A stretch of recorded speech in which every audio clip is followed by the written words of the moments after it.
सातारा जिल्ह्यातील कोरेगाव तालुका पाणी फाउंडेशन आयोजित सत्यमेव जयते वॉटर कप स्पर्धेत सहभागी झालेल्या 3 तालुक्यांपैकी एक। या तालुक्यात सर्व गावांनी 20 एप्रिल पासून वॉटर कप स्पर्धेसाठी जोमाने कामाला सुरुवात केली। या स्पर्धेच्या अनुषंगाने एकापेक्षा एक अशा सरस गोष्टी या तालुक्यात पाहायला मिळाल्या। कुठे श्रमदानासाठी ठरलेलं लग्न पुढे ढकललं गेलं, आधी लग्न कोंढाण्याचं आणि मग लग्न रायबाचं।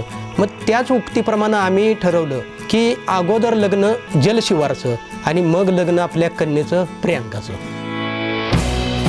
तर कोणी आपला नोकरी धंदा सोडून पूर्ण वेळ या जलसंधारणाच्या कामासाठी अक्षरशः वाहून घेतलं। जे माझं दुकान आहे ते बाजूला ठेवलेलं आहे सध्या, कारण मला आम्हा या गावासाठी हा वॉटर कप जिंकायचा आहे आणि हे गाव पाणीदार करायचं आहे। कुठे वृद्ध महिलांनी श्रमदानाचा विडा उचलला, तर कुठे पॅरालिम्पिक असोसिएशनच्या खेळाडूंनी। गावातल्या सगळ्या लोकांच्या बरोबर ज्यावेळेस मी काम करत असताना मला असं वाटतं की मी अपंगच नाही, हे भान मी विसरून जाऊन मी त्यांच्याबरोबर काम करतो। ही लाट गावांपुरतीच मर्यादित नाही राहिली, तर सातारा शहरातील 200 IT स्टुडंट्सनी सुद्धा नलवडेवाडी गावात येऊन श्रमदान केलं आणि गावाला LBS बांधून दिले। विद्यार्थ्यांनी शिक्षणच करणे गरजेचे नाही, त्याबरोबर दुष्काळग्रस्त गाव आहेत त्यांना जाऊन अशा प्रकारे मदत करा की ज्यांना आपल्याकडून त्यांना सपोर्ट होईल।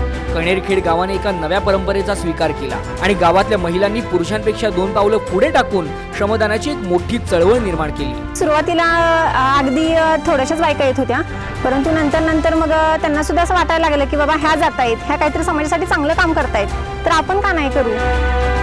दुसरीकडे माजी सैनिक सुखदेव भोसले यांनी देशासाठी शत्रूशी लढून आता निवृत्ती तर घेतली, पण आता शेवटच्या श्वासापर्यंत पाण्यासाठी लढण्याचं व्रत स्वीकारलं।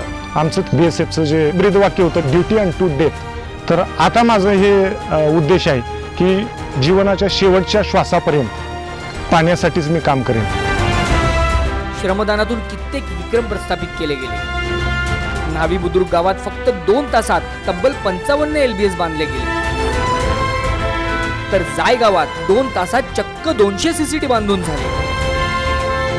आणि अनपटवाडीतल्या काही शेतकऱ्यांनी तर कमालच केली। त्यांच्या मालकीची जवळजवळ 58 एकर जमीन त्यांनी जलसंधारणाच्या कामासाठी गावाला देऊन टाकली। ज्या जमिनी दिल्या आणि त्याच्यात पाणी साठा झाला आणि तो गावाला उपयोगाला पडला, म्हणजे आम्ही हा कप जिंकल्यासारखाच आहे। तुम्ही द्या, अगं देऊ नका आम्ही। साताऱ्याचे कलेक्टर अश्विन मुदगल, BDO अर्चना वाघमळे यांच्यासोबत अनेक शासकीय अधिकाऱ्यांनी गावकऱ्यांच्या खांद्याला खांदा लावून जे श्रमदान केलं, त्यानं गावकऱ्यांचा उत्साह प्रचंड वाढला। वेळू, बिचुकले, जायगाव, कणेरखेड, अनपटवाडी, हिवरे, नलवडेवाडी, सर्कलवाडी आणि यांच्यासारख्या इतर अनेक गावांनी जलसंधारणाची नियोजित कामं अतिशय उत्कृष्टरित्या पूर्ण करून या स्पर्धेचा विजेता होण्यासाठीची चुरस तर निर्माण केलीच आहे, पण मानवी एकजूट काय चमत्कार करू शकते याचं एक उदाहरण अख्ख्या जगासमोर ठेवलंय।